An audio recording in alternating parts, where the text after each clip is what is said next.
இன்றைக்கு பொதுக்காலத்தின் 17ஆம் ஞாயிறு, ஜூலை மாதம் 27ஆம் தேதி ஞாயிற்றுக்கிழமை.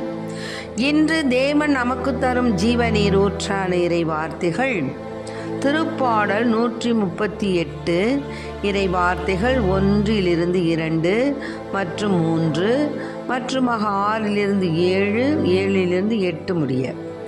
நாம் அனைவரும் பாட வேண்டிய பதிலுரை பாடல். ஆண்டவரே, நான் மன்றாடிய நாளில் எனக்கு செவி சாய்த்தீர். ஆண்டவரே, நான் மன்றாடிய நாளில் எனக்கு செவி சாய்த்தீர். ஆண்டவரே, என் முழு மனதுடன் உமக்கு நன்றி செலுத்துவேன். தெய்வங்கள் முன்னிலையில் உம்மை புகழ்வேன். உம் திருக்கோவிலை நோக்கி திரும்பி உம்மை தாழ்பணிவேன். உம் பேரன்பையும் உண்மையையும் முன்னிட்டு உமது பெயருக்கு நன்றி செலுத்துவேன். ஆண்டவரே, நான் மன்றாடிய நாளில் எனக்கு செவி சாய்த்தருளும். உமது பெயருக்கு நன்றி செலுத்துவேன். ஏனெனில் அனைத்திற்கும் மேலாக உம் பெயரையும் உம் வாக்கையும் மேன்மையுற செய்துள்ளீர். நான் மன்றாடிய நாளில்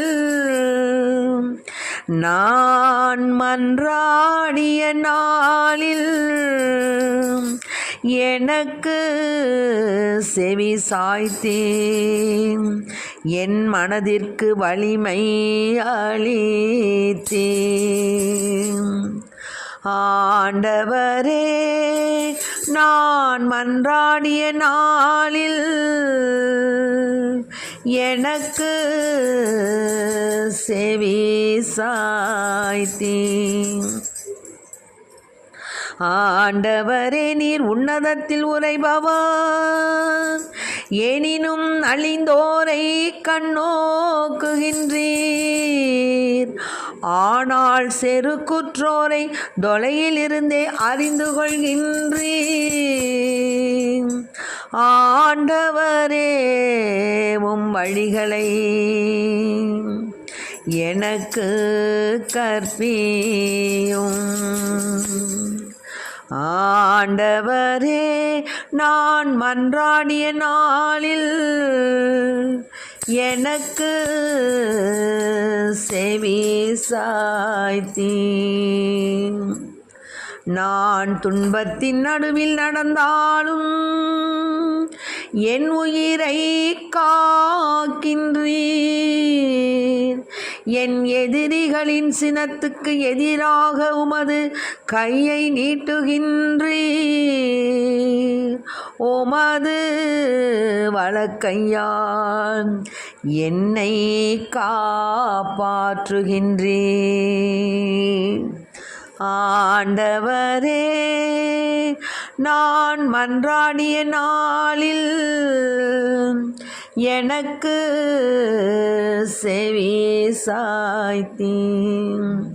நீர் வாக்களித்த அனைத்தையும் எனக்கென செய்து முடிப்பீர். ஆண்டவரே, என்றும் உள்ளது உமது பேரன்பு. உம் கைவினை பொருளை கைவிடாதேயும். நீர் வாக்களித்த அனைத்தையும் எனக்கென செய்து முடிப்பீர். உம் கைவினை பொருளை கைவிடாதேயும். ஆண்டவரே, நான் மன்றாடிய நாளில் எனக்கு செவி சாய்த்தீர்.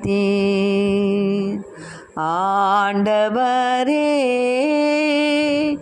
நான் மன்றாடிய நாளில் எனக்கு செவி சாய்த்தீர்.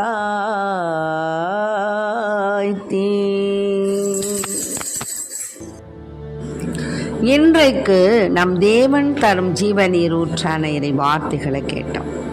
அதாவது, ஆண்டவரே, நான் மன்றாடிய நாளில் எனக்கு செவி சாய்த்தீர். ஆமென். ஆண்டவரை நான் மன்றாடிய நாளில் எனக்கு ஆண்டவர் செவி சாய்த்தார். எப்பொழுது செவி சாய்ப்பார்? ஆண்டவர் மீது நம்பிக்கையுடன். அதுதான் அங்க நம்பிக்கையுடன் நாம் ஆண்டவரை வேண்டும் பொழுது நிச்சயமாக அவர் நம் மன்றாட்டுக்கு செவி சாய்ப்பார். அதனால தான் ஆண்டவர் என்றென்றும் நமக்கு நன்மையானதவே செய்கின்றார். 2 கொரிந்தியர் 4:18-15 வார்த்தை, இவை அனைத்தும் உங்கள் நன்மைக்கே நிகழ்கின்றன. ஆமென்.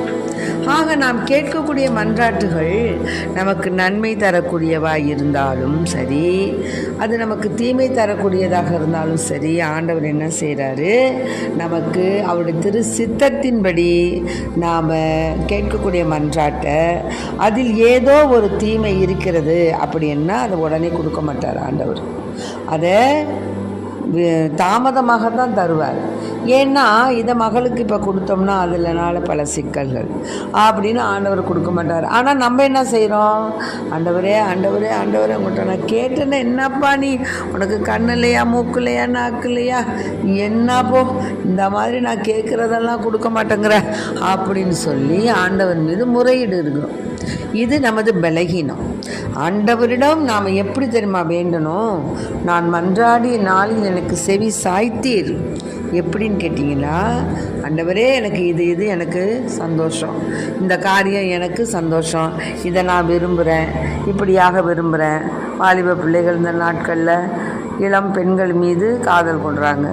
அப்போ இந்த மாதிரி இந்த பொண்ணை நான் விரும்புகிறேன், எனக்கு அந்த பொண்ணை நீங்கள் முடிச்சு கொடுங்கன்னு வேண்டுறாங்க. அது மாதிரி பெண்களும் ஆண்களை விரும்பி அது மாதிரி செய்யுங்கன்னு விரும்புகிறாங்க. அது மாதிரி எத்தனையோ ஈர்ப்புகள், அந்த ஈர்ப்புகள் வழியாக கேட்கக்கூடிய மன்றாட்டுகள்லாம் உடனே உடனே உடனே உடனே நிகழணும்னு சொல்லி நம்ம என்ன செய்கிறோம்? அங்கலாய்க்கிறோம், ஆண்டவரை ஏசுகிறோம்.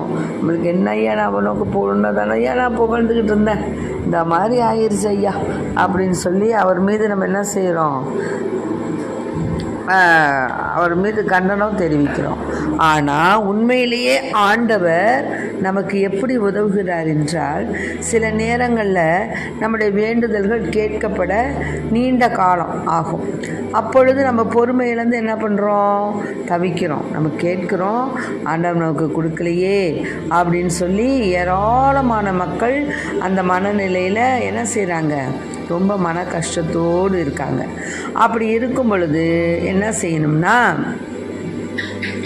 இயேசுவின் பெயரால் இறை தந்தையிடம் இறைவேண்டல் செய்வது கிடைக்கும் என்ற நம்பிக்கையை தன் சீடர்களுக்கு தேவன் ஊற்றினார். அதுபோல் இறைவனிடம் நாம் கேட்கக்கூடிய மன்றாட்டுகள் நமக்கு நிச்சயமாக கிடைக்கும் என்ற அந்த நம்பிக்கையோடு நம்ம இறைவனிடம் வேண்டுதல் செய்யணும்.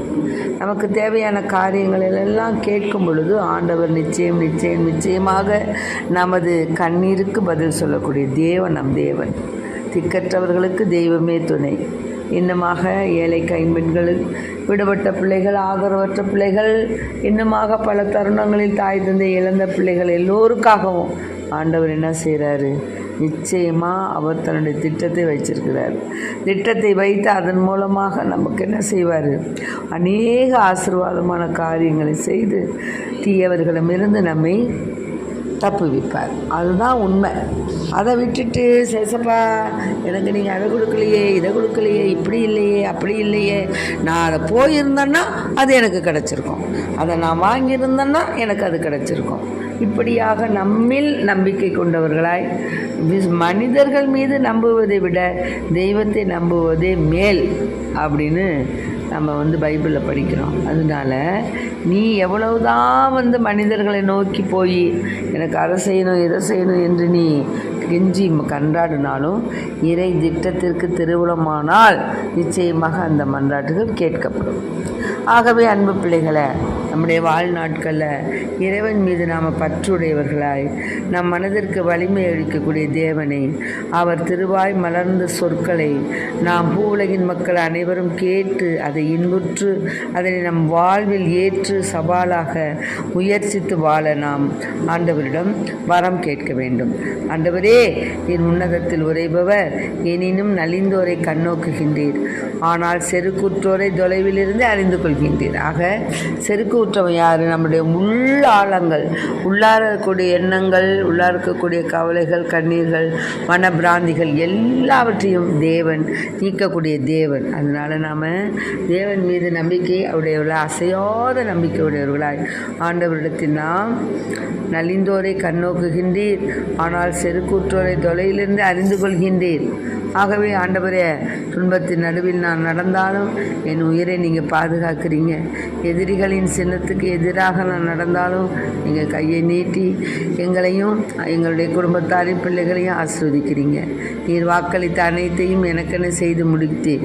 ஆண்டவரே, என்றும் உள்ளது உமது பேரன்பு கைவினை பொருள். ஆகவே ஆண்டவருடைய பேரன்பை ரசித்து ருசித்து அவருடைய மன்றாட்டுகளை நம்முடைய பாதங்களில், அவருடைய பாதங்களில் வைத்து இறை வேண்டலில் நாம் நம்பிக்கையுடையவர்களாக வாழ்வோம், வளர்வோம்.